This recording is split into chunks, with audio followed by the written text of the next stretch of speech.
첫 번째 달려보죠. 전 여친 폭행 사망 20대 구속입니다. 거제 전 여친 폭행 사망 사건 가해자 김승진에 대한 구속영장 실질 심사가 진행이 됐습니다. 오늘 그 자리에는 이례적으로 고 이효정 씨 부모님이 직접 출석해서 탄원서를 내셨어요.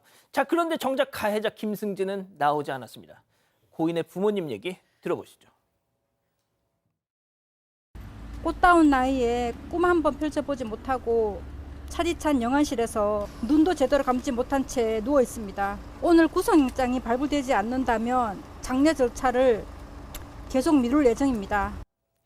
자, 양 변호사님 사필 규정입니다. 네, 그렇습니다. 오늘 창원지방법원 영장을 발부를 했습니다. 들으신 것처럼 오늘 정작 피의자는 출석을 하지 않았고요.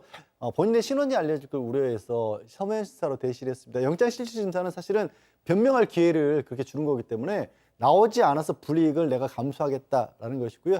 죄명이 원래는 이 폭행으로 인한 사망이 아닐 것이라고 봤다가 국가수회에서 정밀검사에서 폭행으로 인한 뇌출혈 때문에 사망한 걸로 밝혀졌지 않습니까? 그래서 상해치사로 죄명을 바꿨습니다. 구속이 됐고 피의자는 출석을 하지 않았지만 이례적으로 부모님이 출석을 하셔서 법이 허락하는 최대한의 처벌을 해달라고 간곡하게 부탁을 했습니다. 오늘 실질 심사에 나오지 않은 이유가 본인의 신상이 노출될까 봐라고 했다는 거죠? 네, 그렇습니다. 이미 다 공개됐는데 뭘. 자, 알겠습니다. 사필 규정이네요. 계속 재판 과정도 지켜보죠. 자, 다음 이어갑니다. 값비싼 난초 화분을 쓱입니다. 제보 영상 만나보시죠. 자, 누군가가 우산을 쓰고 저렇게 쓱 품에서 비닐봉지로 착 펼치더니 순식간에 화분 하나를 쓱 들고 우산을 딱 반만 쓴 채로 가려버리 몸과 우산으로 저렇게 가리면서 갑니다. 팀장님, 그 무시무시한 목소리로 추상같이 좀 엄하게 꾸짖어 주십시오. 그렇죠. 지금 뭐 제가 무섭다고요, 목소리가요? 어떻든 간에 저러시면 안 되는데요. 지난 5월 15일 경기 수원시 한 사진관에서 일어난 절도 사건입니다. 제보자는 5년 전에 사진가를 개업을 했는데 지인과 친구들이 화분 같은 경우를 한 20여 개를 보냈어요. 그러니까 그 사진관에 들어온 화분들을 애지중지 키우고 있었는데 전날 비가 오니까 화분도 비를 맞아야 잘 크니까 밖에 내놨던 거예요. 그중에서 한 개를 보다시피 우산 쓰고 비닐까지 준비한 사람이 슬쩍 훔쳐간 겁니다. 그런데 그중에서도 가장 비싸고 좋은 난초 화분을 가져갔다는 거예요. 그러니까 이제 이 입장에서 볼 때에는 저 사람이 비 오는 날 저 비닐까지 준비한 거 보니까 계획적으로 준비하고 훔쳐간 거다 싶었는데 제보한 이유는 이겁니다. 방송을 보고 다시 돌려줬으면 하는 마음에서 제보를 했는데 저 가져가신 분 지금 몰래 가져갔기 때문에 이 방송을 보시면 또 몰래 와서 갖다 놓고 가면 됩니다. 무슨 말인가 아시죠? 네, 그러면 절대적으로 입건을 안 할 수도 있습니다. 그렇군요. 좋은 팁 감사하고요. 자, 다음 이어갑니다. 넌 나에게 모욕감을 줬어. 목욕감 아니고 모욕감입니다. 자, 열차 안에서 벌어진 황당한 상황. 영상 만나보시죠.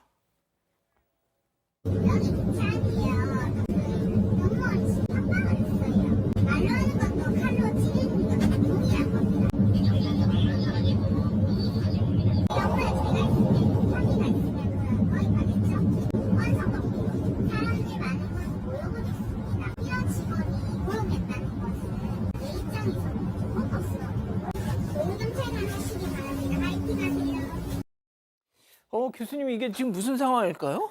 네, 이 무궁화호 열차에서 목격한 것으로 지금 제보 사건인데요. 한 여성이 열차 안에서 너무 크게 말을 하면서 이제 떠들어서 통화를 하니까 이제 영무원이 와서 그러지 말아달라, 작게 얘기하셔라라고 얘기하니까 이제 그때부터 나에게 이러지 마라, 나 아는 경찰이 있다 하면서 말로 나를 찌르지 마라라고 얘기를 하면서 정말 좀 상식적으로 왜 이러나 싶은데 우리나라 헌법에 말로도 찌를 수 있다라는 내용이 있다. 내가 법 공부를 했다. 막 이렇게 얘기를 하고요. 막 코레일 상황실에 전화하고 경찰서에 전화하고 여러 차례 저렇게 우리가 들었다시피 민원 전화를 하니까 영무원이 이제 더 이상 제지를 못했다고 합니다. 그러니까 제보하신 분은 저걸 보고 하도 이제 기가 막히셨던 거죠. 이렇게 법도 아시고 뭐 말도 잘하시고 그러는데 공중도덕은 안 배우셨는지 궁금합니다. 자, 법을 배우신 양 변호사님 맞는 얘기인가요? 제가 공부가 좀 부족한 모양입니다. 저는 처음 들어본 내용인데 공부를 더 열심히 하겠습니다. 다 보셨는데 그것만 안 보셨구나. 그러게 말입니다. 헌법에 세상에 그게 나와 있는데 그걸 못 봤네요, 제가. 알겠습니다. 자, 다음 이어가죠. 주차된 차를 쿵 박더니 자, 어이없는 교통사고 당하셨다는 사방 가족의 제보 영상 만나보시죠. 자, 주차장 통로에 서 있던 차량이 갑자기 쭉 쾅! 다른 차를 냅다 들이받았어요. 한참을 서 있더니 또 한 번 차를 슬쩍 또 밀었어. 아유, 내리지도 않고 옆으로 저렇게 촥 가더니 그냥 가는 거야? 사람 내렸어. 내렸어. 자, 다가와서 봅니다. 그런데 주변을 휙 보더니 에이씨, 그냥 가자 하면서 그냥 다시 자기 차로 가요. 그랬더니 그냥 뺑소니입니다. 갔어요. 자, 그래도 가수 김호중보다는 낫습니다. 김호중은 차에서 내리지도 않았는데. 네, 지난 5월 11일 경기 이천시 한 아파트에서 벌어진 사고입니다. 제보자는 사고 사실을 몰랐다가 여행지에 도착해서 차가 파손된 걸 확인했습니다. 블랙박스를 확인해 보니까 이른 오전에 한 남성이 주차된 차를 들이받은 후 차에서 내리지 않고 한 번 더 민 후에 또다시 밀면서 차를 빼고 내려서 확인한 뒤에 그냥 가버렸습니다. 제보자가 아파트 입주민 단체 채팅방에 공유를 했는데 10분 만에 가해자에게 사과하는 연락이 왔습니다. 아침에 퇴근하느라 비몽사몽해서 실수를 저질렀다. 사고를 인지하지 못했다는 내용의 문자가 왔는데요. 주차장 CCTV를 다시 확인해 보니까 가해자가 주차장에 들어온 후 제보자 차 옆 통로에 차를 30분가량 세워두고 갑자기 제보자의 차를 충돌한 후에 또 10분을 가만히 서 있다가 움직였다고 합니다. 가해자 측은 졸음운전을 주장하고 있습니다. 졸음운전이요? 일단 저게 법이 뭐 오래전에 바뀌었죠. 과거에는 사람을 다치게 하고 도망갔을 때만 뺑소니였는데 이제는 그러니까 차를 들이받고 물피해 도주라고 합니다. 이것도 뺑소니 일종으로 보거든요.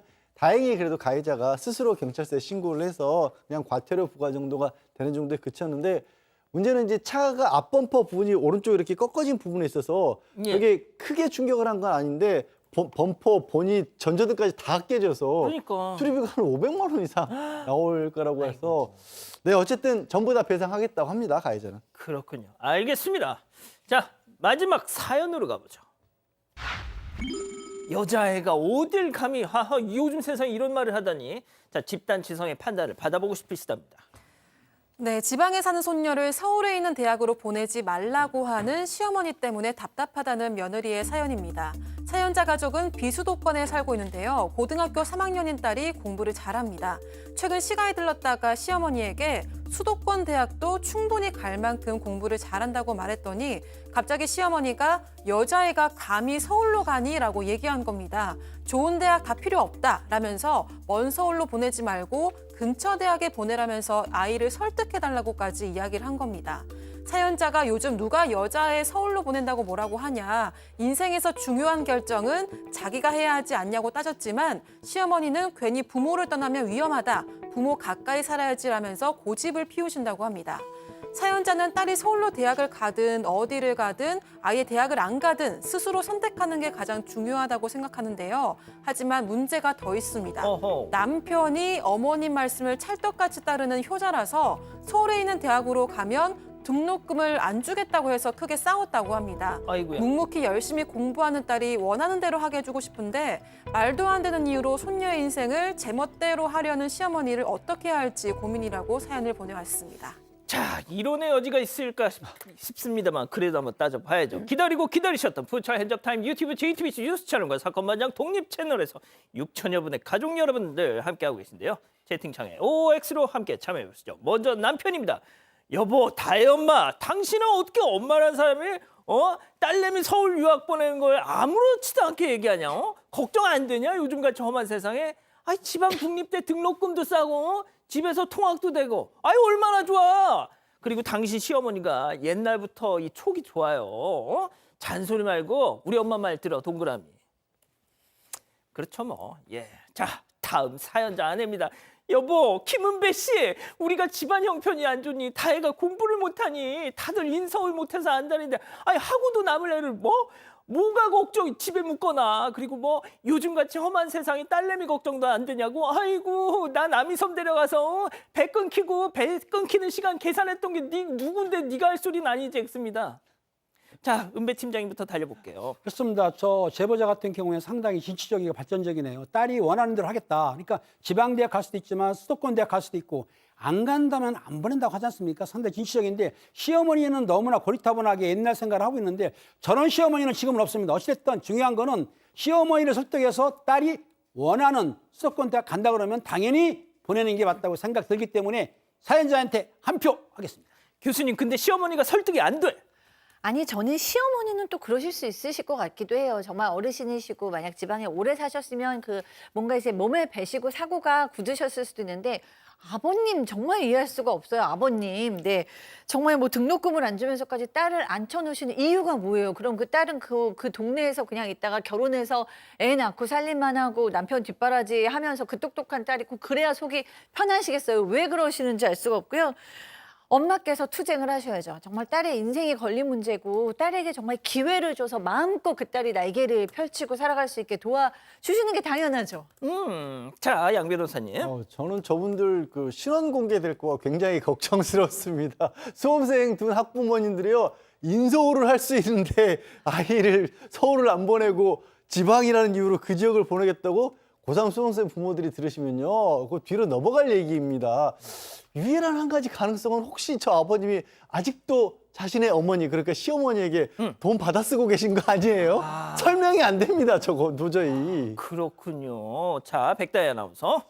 네, 저는 손녀가 딸이 원하는 곳에서 원하는 공부를 하게 해주는 게 사랑이라고 생각하고요. 저는 더 큰 문제는 남편 같습니다. 아버지로서 자녀가 원하는 일을 할 수 있도록 좀 보호를 해주시면 좋겠습니다. 그리고 가족 여러분 의견도 보겠습니다. 그리고 문경은님은 언제적 사고방식인가요? 라고 하셨고요. 사랑혜영님은 할머니 의견이 왜 필요하나요? 라고 물으셨습니다. 그리고 리릴님은 남편이 제일 답답하네요. 라고 하셨고요. 현실도피님도 조선시대에서 타임머신 타고 미래로 오신 듯합니다. 라고 하셨습니다. 그렇군요. 가족 여러분, 여러분들의 구독이 사건 반장의 힘이 됩니다. 구독과 좋아요 부탁드립니다.